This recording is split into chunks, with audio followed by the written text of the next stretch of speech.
everyone! Welcome to my virtual class. I am Ma'am J and I'm your teacher for today. Happy learning! Ang lesson natin sa araw na ito ay factoring polynomial by grouping. Pero bago ang lahat, mag-review muna tayo. So, let's multiply quantity 7x plus 3 to quantity y plus 5x. So, ito pong ating solution. So, pwede po tayong gumamit ng FOIL method or ng distributive property. So, ang ginamit ko po dito ay distributive property. So, we have 7x times y is equals to 7xy. 7x times 5x is equals to 35x squared. 3 times y is equals to positive 3y. And 3 times 5x is equals to positive 15x. Kung napapansin nyo, wala po tayong pwedeng i-combine kasi wala namang magkakapares na terms dito. So, ang sagot po natin ay ito na po. So, kung napapansin nyo rin na ang ating sagot ay 4 terms. Merong 4 na terms. Try ulit natin. Number 2, let's multiply quantity x minus 4n to quantity 5y minus 4n. So, FOIL method pa rin or distributive property. So, x times 5y is equals to 5xy. X times negative 4n is equals to negative 4xn. Negative 4n times 5y is equals to negative 20ny. And negative 4n times negative 4n is equals to positive 16n squared. So, same pa rin po yung sagot natin. Wala po tayong i-combine. So, ito na po yung ating final answer. At meron po tayong 4 terms. 4 na terms po sa ating sagot. And number 3, we have quantity 7x minus 8y times quantity 5w squared minus 8k. So, multiply natin. So, 7x times 5w squared is equals to 35xw squared. 7x times negative 8k is equals to negative 56xk. Negative 8y times 5w squared is equals to negative 4y w squared. And negative 8y times negative 8k is equals to positive 64yk. So, ang ating sagot ay may 4 na terms since wala naman tayong maiko-combine. So, kung napapansin nyo, nung nag-multiply po tayo ng dalawang binomials, mayroon po tayong sagot na 4 na terms or multinomial. So, yan po yung pinanggalingan ng polynomial kapag nag-factor po tayo by grouping. So, hindi lahat ng binomials na kapag minultiply natin ay laging trinomial. So, minsan po, meron ding multinomial. So, remember, in factoring out by grouping is the reverse of multiplying two binomials. So, pwede po ganyang case kapag po ang ating minultiply ay dalawang binomials. Pero minsan naman po, meron din tayong polynomial na pwede nating i-group into 3 group. So, depende po yon sa given. So, steps in factoring polynomial by grouping. So, number 1, group the terms with a common factor. Number 2, factor out the greatest common monomial factor in each group. And number 3, factor out the common binomial factor and write the remaining factor as a sum or difference of the common monomial factors. So, let's have an examples. So, number 1, factor 2xy plus 16x plus 7y cubed plus 56y squared. So, ang binibigay ko po ay 4 na terms lang. So, kung ang terms natin ay 6, so, igugrupo natin siya into 3. But then, dahil 4 lang po ito, i-group lang po natin siya into 2. So, depende po sa ating given. So, ito ang ating solution. So, step 1, group the terms with a common factor. So, pagmasdan nyo po yung ating given. So, tingnan nyo po kung ano po yung mga terms na may magkaparehas na factor. Pwedeng ito, at ito. Pwede rin namang 16x, tsaka 56y. So, tingnan nyo lang po kung meron silang common factor. So, i-group po natin to sa dalawa. So, ang ginamit ko po ay ito at saka ito. Ayan. So, nagrupo ko na po siya sa dalawa. Step 2, factor out the greatest common monomial factor in each group. So, babalik po tayo sa PCMF, sa factoring polynomial with common monomial factor. So, dahil naituro naman na ito nakaraan, so parang review na din. So, i-factor natin itong dalawang binomials natin. So, 2xy plus 16x, tsaka 7y cubed plus 56y squared. Yan. So, unahin natin ito. Yung ating unang pair. Ayan. So, meron silang common, which is 2 and 16. Tapos, x. So, ang GCF po nila ay 2x. At ang remaining factor ay y plus 8. Kasi, si 2x, i-divide natin kay 2xy. So, may matitirang y. Si 16x, i-divide natin kay 2x. So, may matitirang 8. So, i-divide po yan. Next. Ayan. So, meron silang common. So, ang GCF po nila ay 7y squared. And the remaining factor is y plus 8. So, step 3, factor out the common binomial factor and write the remaining factor as a sum or difference of the common monomial factors.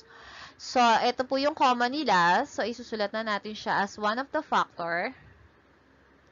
Yan. And then, itong si 2x tsaka si 7y squared, isusulat natin siya as another factors. So, since walang sign dito, so, ibig sabihin, sum po sila. So, we have quantity 2x plus 7y squared. So, ito po yung factor ni 2xy plus 16x plus 7y cubed plus 56y squared. And so, yan po yung ating sagot. So, i-check natin kung tama po yung ating sagot. So, ito yung ating given. And ang nakuha nating factor ay quantity y plus 8 times quantity 2x plus 7y squared. So, same method pa rin, FOIL method or distributive property. So, multiply na po natin. So, y times 2x is 2xy. Y times 7y squared is equals to 7y cubed. 8 times 2x is equals to positive 16x. And 8 times 7y squared is equals to positive 56y squared. So, tingnan natin kung lahat ay tama. Okay, so magkaparehas po ang ating sagot sa ating given. So, ibig sabihin po, tama po yung kanyang factor, yung nakuha nating factor. Try ulit natin yung number 2. So, we have factor 15xy plus 6xp minus 35py minus 14p squared. So, step 1, group the terms with a common factor. So, check nyo lang kung ano po yung dyan yung mga magkakaparehas na factors. So, i-group po natin siya sa dalawa. So, may mga choices kayo. So, ito lang po yung aking ginupo. And then, step 2, factor out the greatest common monomial factor in each group. So, si 15xy plus 6xp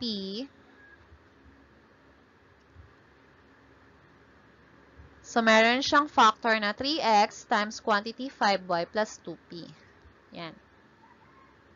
Si negative 35py minus 14p squared so, meron siyang factor na negative 7p times quantity 5y plus 2p. So, ito, pinakita ko lang yung kanilang common. Okay? Para makuha natin yung GCF. And step 3, factor out the common binomial factor and write the remaining factor as a sum or difference of the common monomial factors. So, meron silang common, which is 5y plus 2p. So, isa na yan sa factor nila. Sa sagot pala. And then, yung remaining factors, isusulat lang natin as sum or difference. So, dahil may negative dyan, so, magiging negative 3x minus 7p. Ayan. So, ito po yung ating answer. Yan po yung factor ng ating given na 15xy plus 6xp minus 35py minus 14p squared. So, check natin kung tama.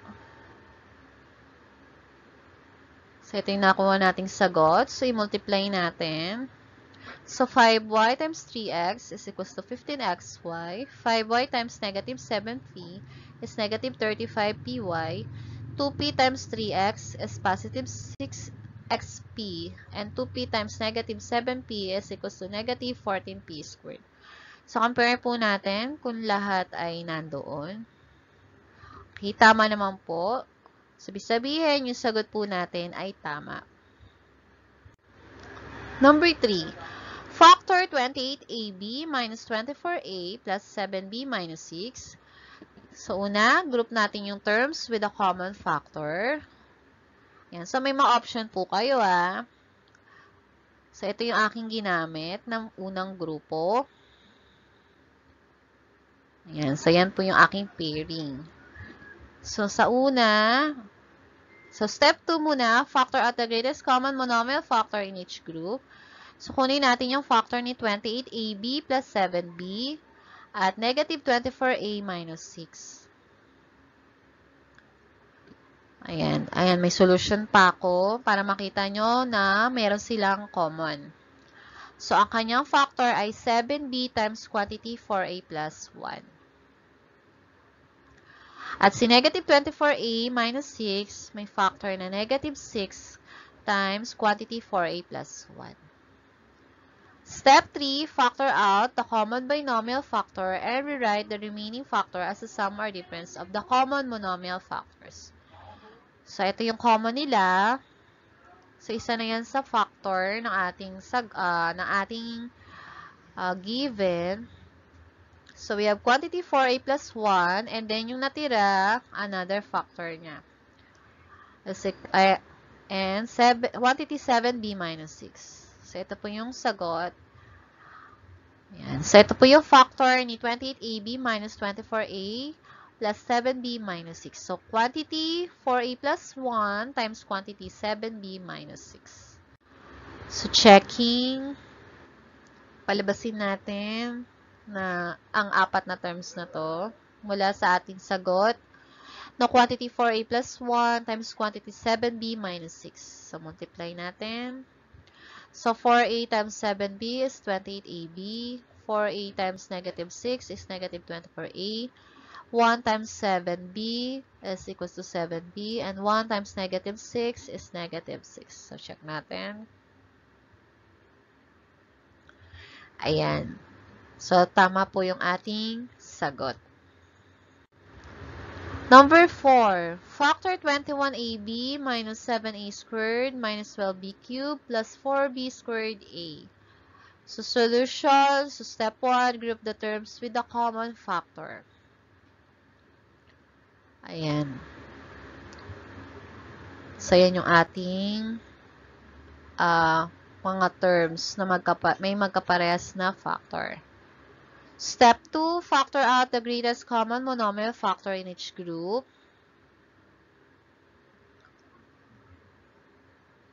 Yan. So, yan yung common sa kanilang dalawa. So, ang kanilang factor ay 7a times quantity 3b minus a. At, ito naman, si negative 12b cubed plus 4b squared a, may factor na negative 4b squared times quantity 3b minus a.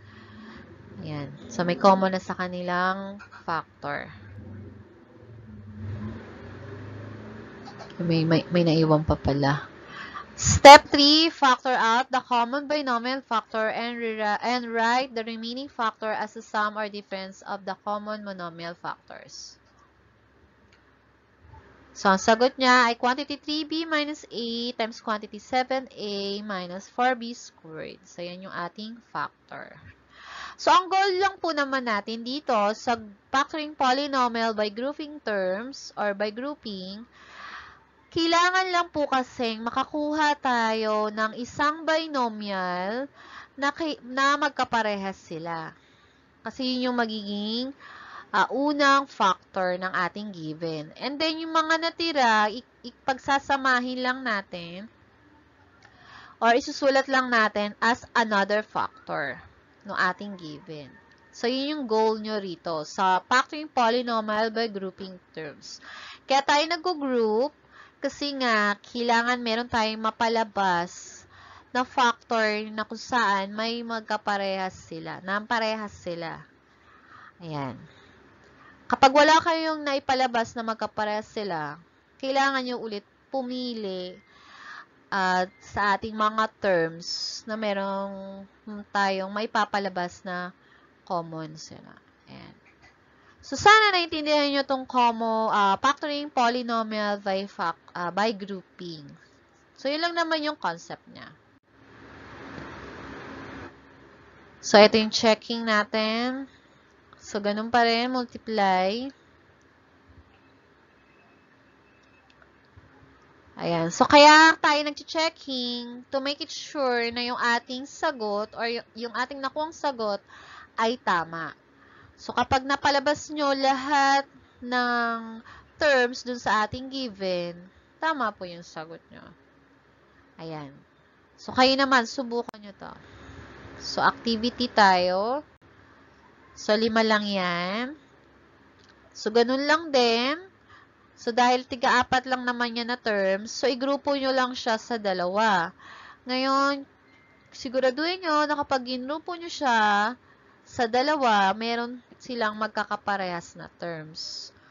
At kailangan may palabas kayong factors na magkaparehas sila. Okay, sana naintindihan nyo yung lesson natin sa araw na ito. Salamat po! Thank you for watching! Don't forget to like, share, comment, and subscribe to my channel. Until next time!